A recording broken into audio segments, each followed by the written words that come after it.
Hello everyone, welcome back to the new video of Knowledge Hunter. അപ്പോൾ എല്ലാ വിദ്യാർത്ഥികൾക്കും വീണ്ടും നോളജ് ഹണ്ടർ എന്ന യൂട്യൂബ് ചാനലിലേക്ക് സ്വാഗതം. അപ്പോൾ നമ്മളിന്ന് വന്നിട്ടുള്ളത് 7ാം ക്ലാസ് BSന്റെ ദ വേൾഡ് ഓഫ് ഇലക്ട്രിസിറ്റി എന്ന 3rd ചാപ്റ്ററിലെ ലെറ്റസ് അസസ് ക്വസ്റ്റ്യൻസുമായിട്ടാണ്. അപ്പോൾ ഈ ചാപ്റ്ററിൻ്റെ എല്ലാ ടോപ്പിക്കും നമ്മൾ വൃത്തിക്ക് കൃത്യമായിട്ട് ഞാൻ പറഞ്ഞു തന്നു അല്ലേ. നമ്മൾ പാർട്ടായിട്ട് ഈ വീഡിയോസ് ചെയ്തിട്ടുണ്ട് ഈ ചാപ്റ്ററിൻ്റെ. അപ്പോൾ ആ വീഡിയോസ്, ഈ പാഠത്തിൻ്റെ ഫുൾ ചാപ്റ്റർ വീഡിയോസ് നിങ്ങൾ കണ്ടിട്ടില്ലെങ്കിൽ ഞാൻ എൻ്റെ യൂട്യൂബ് ചാനലിൽ അപ്ലോഡ് ചെയ്തിട്ടുണ്ട്. അപ്പോൾ നിങ്ങൾ തീർച്ചയായിട്ടും ആ വീഡിയോസ് കണ്ടു എന്ന് ഉറപ്പ് വരുത്തുക. പിന്നെ ഒരു കാര്യം കൂടെ, നിങ്ങൾ ഈ ചാനൽ ഇതുവരെയായിട്ടും സബ്സ്ക്രൈബ് ചെയ്തിട്ടില്ലെങ്കിൽ തീർച്ചയായിട്ടും സബ്സ്ക്രൈബ് ചെയ്യുക. പിന്നെ വീഡിയോ ലൈക്ക് ചെയ്യുക. പിന്നെ നിങ്ങളുടെ വിലയേറിയ അഭിപ്രായങ്ങൾ കമൻ്റായിട്ട് രേഖപ്പെടുത്തുക. പിന്നെ മാക്സിമം നിങ്ങളുടെ കൂട്ടുകാരിലേക്ക് അയച്ചു കൊടുത്ത് ഒന്ന് സപ്പോർട്ട് ചെയ്യുക. നിങ്ങൾ തരുന്ന ഓരോ സപ്പോർട്ടുമാണ് പുതിയ വീഡിയോസ് ഇടാൻ എനിക്ക് പ്രചോദനമാകുന്നത്. അപ്പോൾ കൂടുതൽ പറയുന്നില്ല, നമുക്ക് നേരെ ഓരോ ക്വസ്റ്റ്യനും ചർച്ച ചെയ്തു പോവാം. ഓക്കെ ആണല്ലോ? സോ നേരെ പോവാം. സോ ഒന്നാമത്തെ ക്വസ്റ്റ്യൻ ഇവിടെ നോക്കാം. ഒന്നാമത്തെ ക്വസ്റ്റ്യൻ ഇങ്ങനെയാണ്: what is the energy change in a battery when it is connected to an emergency lamp? എന്താ പറഞ്ഞാൽ, അതായത് ഒരു ബാറ്ററി, ഇവിടെ അരച്ച് കാണിച്ചല്ലോ കേട്ടോ മക്കളെ. ഒരു ബാറ്ററി സോഴ്സ്, ഒരു ബാറ്ററി ഉണ്ട്. ആ ബാറ്ററി ഇതാ ഒരു എമർജൻസി ലാമ്പ്. ഇത് തൽക്കാലം ഒരു എമർജൻസി ലാമ്പായിട്ട് തന്നെ മക്കൾ എന്ത് ചെയ്യുക, ഒന്ന് കൺസിഡർ ചെയ്യുക. ഇതൊരു എമർജൻസി ലാമ്പ്. ഓക്കെ, എമർജൻസി ലാമ്പാണ്, ഒന്ന് കൺസിഡർ ചെയ്യാം. എമർജൻസി ലാമ്പ് ഇത് നമ്മുടെ ബാറ്ററി സോഴ്സ് ആണ്. അപ്പോൾ മക്കളെ, ഈ ബാറ്ററിയിൽ നിന്നും നേരെ നമ്മളുടെ എമർജൻസിയിലേക്ക് കണക്ട് ചെയ്തിട്ടുണ്ട്. അപ്പോൾ അവിടെ നടക്കുന്ന എനർജി ചേഞ്ച് എന്താണെന്നാണ് നമ്മൾ എഴുതേണ്ടത്. മക്കളെ, നമുക്കറിയാം ഈ ബാറ്ററിയിൽ ഈ ബാറ്ററിയിലുള്ള എനർജി നമുക്കറിയാം, അത് കെമിക്കൽ എനർജിയാണ്. ഈ ബാറ്ററി വെറുതെ നിൽക്കുന്ന സമയത്ത് ആ ബാറ്ററിയിൽ കെമിക്കൽ എനർജിയാണ്. പിന്നീട് നമ്മൾ ഈ ബാറ്ററി ഒരു ഇലക്ട്രിക് ഡിവൈസ്, ഇവിടെ എമർജൻസി ലാമ്പാണ്, ഒരു ഇലക്ട്രിക് ഡിവൈസിലേക്ക് കണക്ട് ചെയ്യുന്ന സമയത്ത് ഈ കെമിക്കൽ എനർജി പിന്നീട് ഇലക്ട്രിക്കൽ എനർജി ആയിട്ട് മാറുന്നുണ്ട്. എന്ത് എനർജി ആയിട്ട് മാറുന്നുണ്ട്? ഇലക്ട്രിക്കൽ എനർജി ആയിട്ട് മാറുന്നുണ്ട്. പിന്നെ നമുക്കറിയാം ഈ എമർജൻസി ലാമ്പിലേക്ക് ഇലക്ട്രിക്കൽ എനർജി കൊടുത്തു കഴിഞ്ഞാൽ പിന്നീട് ലൈറ്റ് എനർജി ആയിട്ടാണ് പുറത്തു വരിക അല്ലേ. അപ്പോൾ ഈ എനർജി ചേഞ്ച് ആണ് അവിടെ നടക്കുന്നത്.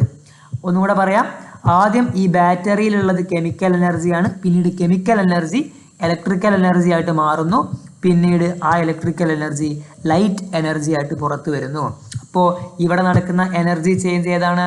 Chemical energy to electrical energy to light energy ആണ്. അപ്പോൾ ഓപ്ഷൻ ഏതാ മക്കളെ? ഓപ്ഷൻ സി ആണല്ലേ കറക്റ്റ്. ഓപ്ഷൻ സി ആണ് correct answer.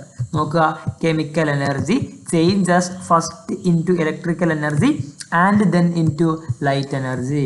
Okay, next question നോക്കാം. ഓഫ് ദ ഫോളോയിങ്, അപ്പോൾ താഴെ തന്നിട്ടുള്ളതിൽ which is in an open circuit? അപ്പോൾ താഴെ 4 ഓപ്ഷൻ കൊടുത്തിട്ടുണ്ട്. ഇതിലേതാണ് ഓപ്പൺ സർക്യൂട്ട് എന്നാണ് പറഞ്ഞിട്ടുള്ളത്? ഓപ്പൺ സർക്യൂട്ട് നമുക്ക് ഓരോന്ന് വായിച്ചു നോക്കാം. റൊട്ടേഷൻ ഓഫ് എ ഫാൻ, ഒരു ഫാന് കറങ്ങുന്നത്. A damaged bell is switched on, ഒരു കേടായ ബെല്ല് ഓൺ ആക്കി കഴിഞ്ഞാൽ. വർക്കിംഗ് ഓഫ് എ മിക്സി, ഒരു മിക്സി പ്രവർത്തിക്കുന്നത്. അതേപോലെ ഗ്ലോയിങ് ഓഫ് എ ബൾബ്, ഒരു ബൾബ് പ്രകാശിക്കുന്നത്. ഇതിലേതാണ് ഓപ്പൺ സർക്യൂട്ട് എന്ന് പറഞ്ഞത്? നമുക്കറിയാം ഓപ്പൺ സർക്യൂട്ട് എന്ന് പറയുമ്പോൾ ആ സർക്യൂട്ട് കംപ്ലീറ്റ് ആവത്തില്ല അല്ലേ. ആ സർക്യൂട്ട് കംപ്ലീറ്റ് അല്ലാത്തത് കൊണ്ട് ആ ഓപ്പൺ സർക്യൂട്ടിലുള്ള ഒരു ഡിവൈസും വർക്ക് ചെയ്യത്തില്ല. അപ്പോൾ ഈ 4 ഓപ്ഷനിൽ ഏത് ഡിവൈസാണ് വർക്ക് ചെയ്യാത്തത്? നമുക്കറിയാം എ ഡാമേജ്ഡ് ബെൽ, ഒരു കേടായ ബെൽ എന്ത് ചെയ്യില്ല, വർക്ക് ചെയ്യില്ല. അതുകൊണ്ട് ഓപ്ഷൻ ബി ആണ് നമ്മളുടെ ഓപ്പൺ സർക്യൂട്ട്. ബാക്കിയുള്ളതൊക്കെ വർക്ക് ചെയ്യുന്നുണ്ട് അല്ലേ. ബാക്കിയുള്ള ഇതാ ഒരു ഫാന് റൊട്ടേറ്റ് ചെയ്യുന്നുണ്ട്, ഒരു മിക്സി വർക്ക് ചെയ്യുന്നുണ്ട്, ഒരു ബൾബ് ഗ്ലോ ചെയ്യുന്നുണ്ട്. അതൊക്കെ ക്ലോസ്ഡ് സർക്യൂട്ടാണ്. സർക്യൂട്ട് കംപ്ലീറ്റ് ആയതുകൊണ്ടാണ് അതൊക്കെ വർക്ക് ചെയ്യുന്നത്. പക്ഷേ option B, A damaged bell is switched on, ഒരു കേടായ ബെല്ല് ഓൺ ആക്കി കഴിഞ്ഞാൽ അത് വർക്ക് ചെയ്യത്തില്ല, കാരണം അത് ഒരു ഓപ്പൺ സർക്യൂട്ട് ആയതുകൊണ്ടാണ്. സോ ഓപ്ഷൻ ബി ആണ് ഇവിടെ കറക്റ്റ് ആൻസർ വരിക. ഓക്കെ ആണല്ലോ? നെക്സ്റ്റ് ക്വസ്റ്റ്യനിലേക്ക് പോവാം.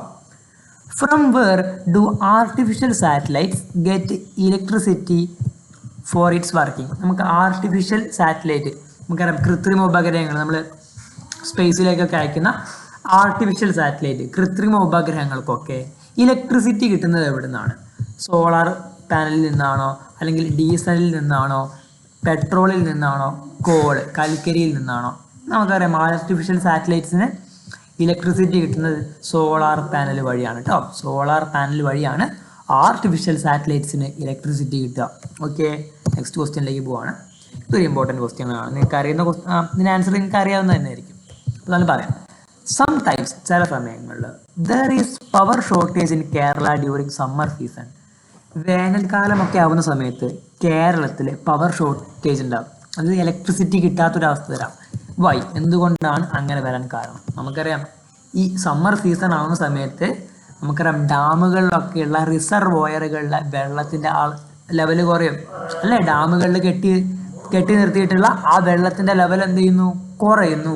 അങ്ങനെ വെള്ളത്തിൻ്റെ ലെവൽ കുറയുന്നത് കൊണ്ട് നമുക്കറിയാം അവിടെ വെള്ളം ഉപയോഗിച്ച് ഇലക്ട്രിസിറ്റി ഉണ്ടാക്കാനുള്ള അതും കുറയും അല്ലേ. വെള്ളം ഉപയോഗിച്ച് ഇലക്ട്രിസിറ്റി ഉണ്ടാക്കാനുള്ളത് ആ ഒരു കഴിവും അവിടെ എന്ത് ചെയ്യും? കുറയും. അപ്പോൾ മനസ്സിലാക്കി വെക്കുക, ആദ്യം റിസർവോയറുകളിലെ വെള്ളം കുറയുന്നു. ആ റിസർവോയറുകളിലുള്ള വെള്ളം കുറയുന്നത് കൊണ്ട് ഇലക്ട്രിസിറ്റിയുടെ പ്രൊഡക്ഷനും എന്ത് ചെയ്യുന്നു? കുറയുന്നു. ഓക്കെ ആണല്ലോ. അതുകൊണ്ട് അവിടെ നമുക്കൊന്ന് വായിച്ചു നോക്കാം. Kerala experiences power shortage. കേരളത്തിൽ പവർ ഷോർട്ടേജ് എക്സ്പീരിയൻസ് ചെയ്യുന്നു ഡ്യൂറിങ് സമ്മറിൽ. എന്തുകൊണ്ടാണ്? Due to a reducing level of water in reservoir. Reservoir എന്ന് പറഞ്ഞാൽ ആ വെള്ളം കെട്ടി നിർത്തുന്നതാണ് റിസർവോയർ എന്ന് പറഞ്ഞാൽ. നമുക്ക് ഡാമിൽ വെള്ളം കെട്ടി നിർത്തുന്ന സ്ഥലമല്ലേ, അതിനാണ് റിസർവോയർ എന്ന് പറയാം. റിസർവോയറുകളിൽ വെള്ളത്തിൻ്റെ അളവ് കുറയുന്നത് കൊണ്ട്, അപ്പോൾ വെള്ളത്തിൻ്റെ അളവ് കുറഞ്ഞത് സംഭവിക്കും. It turns to the decreased production of electricity from hydro electric power stations.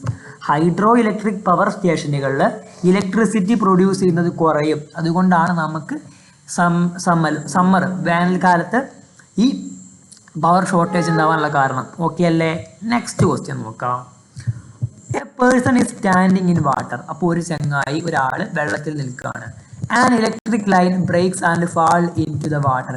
അപ്പോൾ ഒരു ഇലക്ട്രിക് ലൈൻ, ഒരു കറണ്ടിൻ്റെ കമ്പി പൊട്ടിയിട്ട് നേരെ വെള്ളത്തിലേക്ക് വീഴാണ്. Is the person likely to get an electric shock. അപ്പോൾ ആ ചെങ്ങായിക്ക് ഷോക്ക് അടിക്കാനുള്ള ചാൻസ് ഉണ്ടോ എന്നാണ് ചോദിച്ചിട്ടുള്ളത്. Give reason. ഉണ്ടെങ്കിൽ എന്താ? നമുക്കറിയാം ഉറപ്പായിട്ടും നമുക്കറിയാം ഷോക്ക് അടിക്കാനുള്ള ചാൻസ് ഉണ്ട്. സോ യെസ് എന്ന് കൊടുക്കാം. യെസ് ഉണ്ട്. അതിന് കാരണം എന്താ?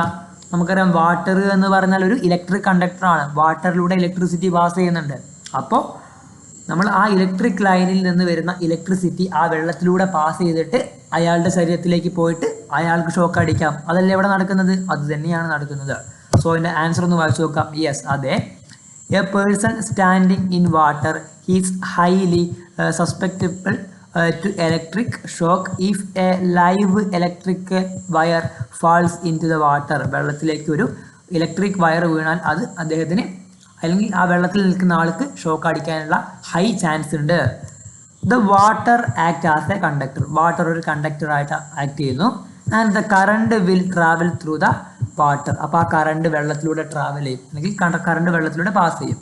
Potentially passing through the person's body if there are in the path of current.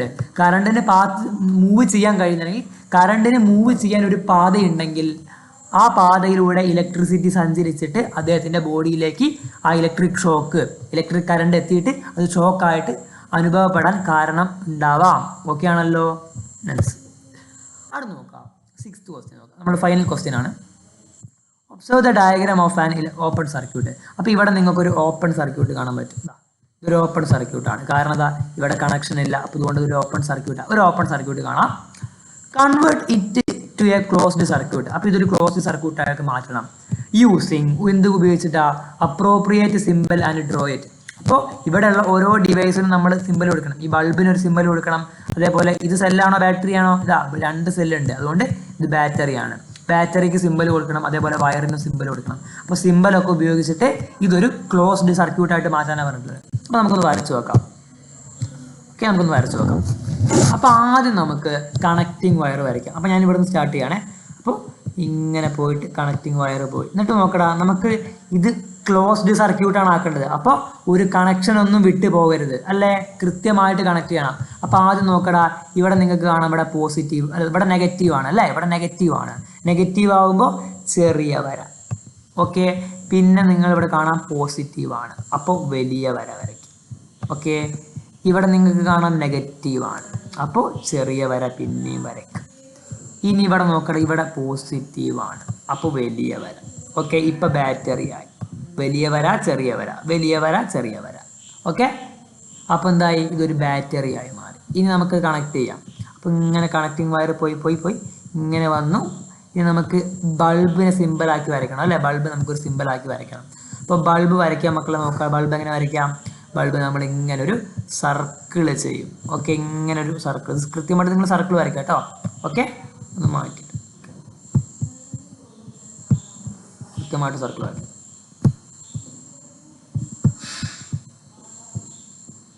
ഒരു സർക്കിൾ ഇതുപോലെ വരയ്ക്കുക. എന്നിട്ട് ആ സർക്കിൾ ഒരു ക്രോസ് മാർക്ക് ചെയ്യണം, ഇതുപോലെ എക്സ് മാർക്ക് ചെയ്യുക.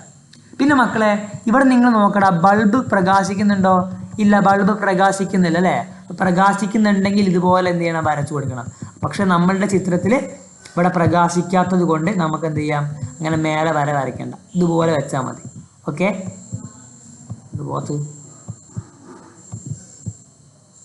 പറയും. ഓക്കെ, അപ്പം ഇങ്ങനെയാണ് ഈ ഒരു ഓപ്പൺ സർക്യൂട്ട് നമ്മൾ ക്ലോസ്ഡ് സർക്യൂട്ട് ആക്കി വരയ്ക്കുക. അപ്പോൾ കൃത്യമായിട്ട് നിങ്ങൾക്ക് മനസ്സിലായല്ലോ എങ്ങനെയാണ് ഇത് വരയ്ക്കുക എന്ന്. ഓക്കെ, സോ നമ്മളുടെ ലെറ്റസ് അസസിലെ 6 ക്വസ്റ്റ്യൻസ് നമ്മൾ വൃത്തിക്ക് പറഞ്ഞിട്ടുണ്ട്. സോ എല്ലാവർക്കും ബൈ.